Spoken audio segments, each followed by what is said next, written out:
The thinking that makes someone exceptional at their job is often the same thinking that makes them incredibly hard to follow. Not because they aren't capable, but because leading yourself and leading others operate on two entirely different playbooks.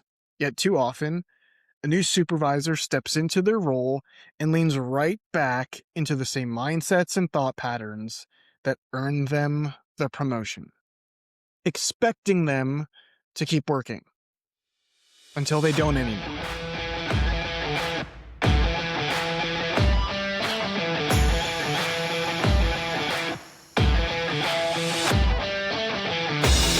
Well, welcome back to the Frontline Leadership Podcast, where we help frontline leaders become professional leaders and transform their business bottom lines in the process.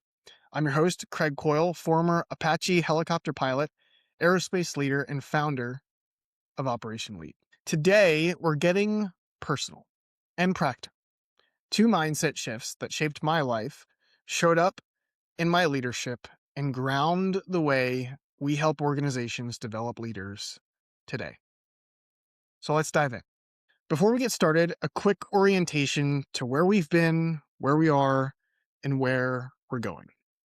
If you've been with us since the beginning, you have the full foundation now. The why, the framework, the complete picture of what a true leadership operating system looks like when it's working and what it does for you, for your people, and for your organization. Last week, we named the identity crisis every new supervisor faces, setting the table for everything we're building toward and moving forward. If you haven't heard that one yet, go back and start there. Because today, we're getting to work. From here on out, we're diving into the details, the mindsets, concepts, tools, and skills that are essential to great leadership. The goal isn't to flood you with information, but to help you navigate the abundance of resources available and know what to do with them. The starting point inside our framework is always flight school. And within flight school, ground school comes first. Episodes 6 and 7 go deep on what that means and why it matters. The short version for today is that before a student pilot ever gets in the cockpit, they have to get their thinking right first. And for us, that's our beliefs and mindsets, our thought patterns. That's where frontline leadership development needs to begin. Now, there are countless frameworks, books, concepts that live in this space, and we'll be exploring many of them throughout this series. But today, I want to share two that were personally transformational for me. Not because they're the only ones that matter, but because they're real, because they changed my life, and I think they'll resonate with what your new leaders are likely carrying right now. To set the table, I'm going to risk being a little vulnerable here. I grew up in a broken family, and with that came a good bit of emotional abuse. I want to be direct about that. Not for sympathy, but because where these patterns come from matters. Look, we all live through challenges, and it's these times that often shape us the most, whether we realize it or not. See, when your environment is unstable early in life, you're forced to adapt. You learn that the only thing you can truly control is your own effort and your own output. For me, that turned into achievement becoming proof of worth, not just something that you pursue, but something you need. Asking for help feels like failure. Failure feels like worthless. Vulnerability feels like risk. What I didn't have language for then, but can name clearly now, is that I developed a deeply fixed mindset that would eventually govern my life, and my achievements only exacerbated it. Became a negative feedback loop that fueled itself. And I was convinced that my successes came from natural talent and intelligence, but not the effort and process I put in. I avoided failure at all costs or covered it when I couldn't. And all of it became my self-worth. I am what I produce. I am what I achieve. And if I struggle, something is wrong with me. At the same time, a second pattern was forming underneath that one. On the surface, I looked like someone with tremendous agency, grinding, pushing, overcoming. And in some ways, I think I was, but underneath, a lot of that drive was reactive, fear-based. I had become a victim of my circumstances. And eventually that lens controlled my entire worldview. All I could see were things around me going wrong that I couldn't control. See, both of those patterns, the fixed mindset and the victim identity, were forged before I ever stepped into a leadership role. And here's what's crazy. They actually helped me become successful. Valedictorian, West Point, flight school, Apache pilot. I mean, the operating system worked. Every new environment reinforced it. Keep grinding. Prove your worth. Don't ask for help. If you fail, find something to blame. Preserve yourself. I had no reason to believe that any of it would ever stop working. I had no reason to audit it. It was just who I was. Then I stepped in to my first leadership role.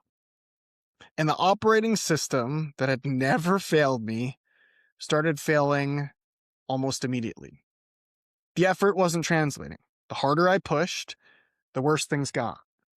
And for someone whose entire identity was wrapped up and built on achievement as proof of worth, that created a quiet crisis I didn't know how to process. So I did what the fixed pattern told me to do. Work harder. Prove it. Don't let anyone see that you're struggling. And when that didn't work either, when the team wasn't responding, when the results still weren't there, the second pattern kicked in. I started looking outward. I started saying the team wasn't bought in. The environment wasn't set up for success. The system was working against me. I had explanations for everything except the one that mattered most. I wasn't leading. I was surviving. And I was doing it completely alone. Because asking for help still felt like I was admitting I wasn't cut out for this. And if I wasn't cut out for it, I never would be. I'd be a failure.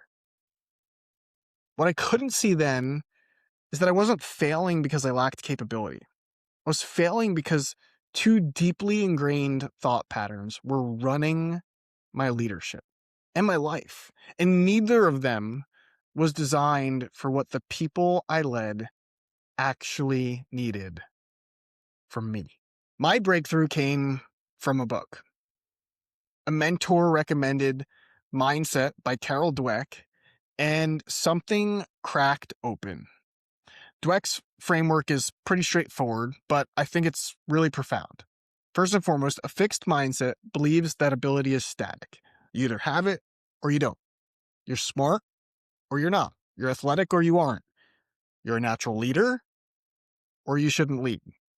See, the fixed mindset is best summarized by one word: talent. Struggle is evidence of inadequacy. Feedback is a threat. Effort has a ceiling. But on the other hand, a growth mindset believes that ability is developed.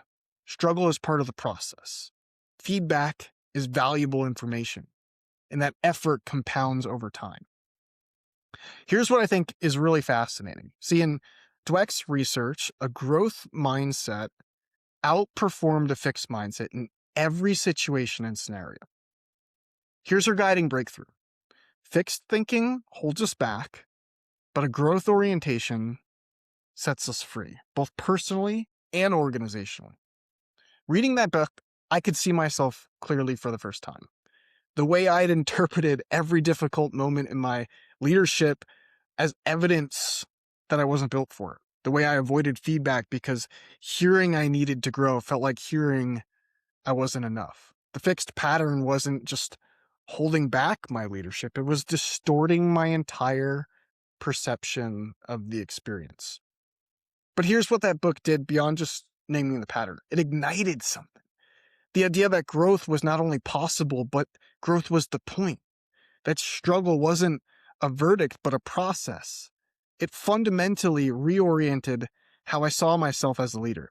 It was the beginning of a real, sustained commitment to personal development. that I carry to this day. Ultimately, why I'm on here sharing this story. The second shift came through Donald Miller's book, Hero on a Mission.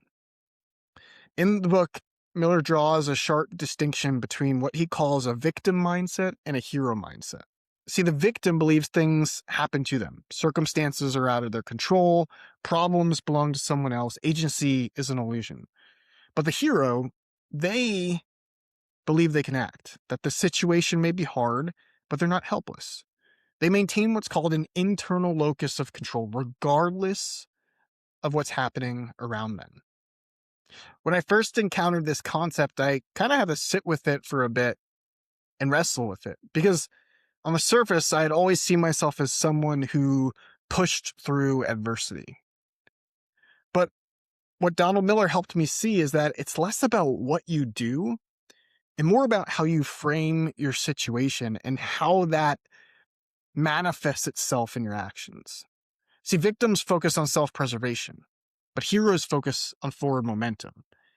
You can't lead well when every thought and action runs through a self-preservation filter. It's selfish, and success in leadership is impossible when something is being centered around the leader and their performance. The shift from victim to hero isn't a one-time decision. It's a daily practice. But naming it, understanding it conceptually, changed the way I led. And more importantly, it changed the way I showed up for the people I was leading each and every day.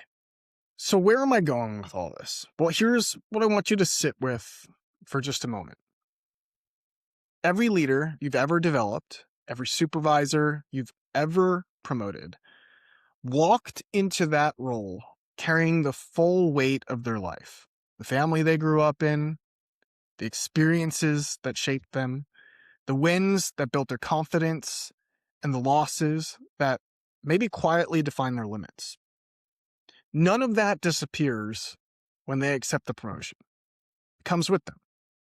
It shows up in how they respond to pressure, how they handle failure, how they treat the people they're now responsible for leading. The question was never whether your supervisors carry limiting mindsets and thought patterns. They do. We all do. The question is what your organization chooses to do about it.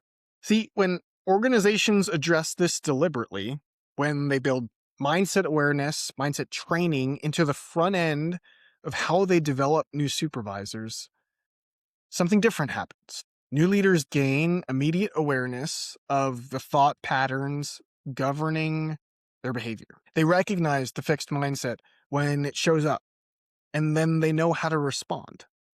They understand the difference between reacting to pressure and leading through it. The struggle doesn't disappear, but they learn to focus on what only they can control. They grow faster, they lead more consistently, and they build teams that actually trust them.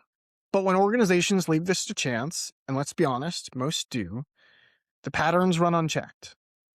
The fixed mindset shows up as a supervisor who avoids feedback, resists coaching, and interprets every hard moment as evidence that they weren't ready, whether they admit it publicly or not.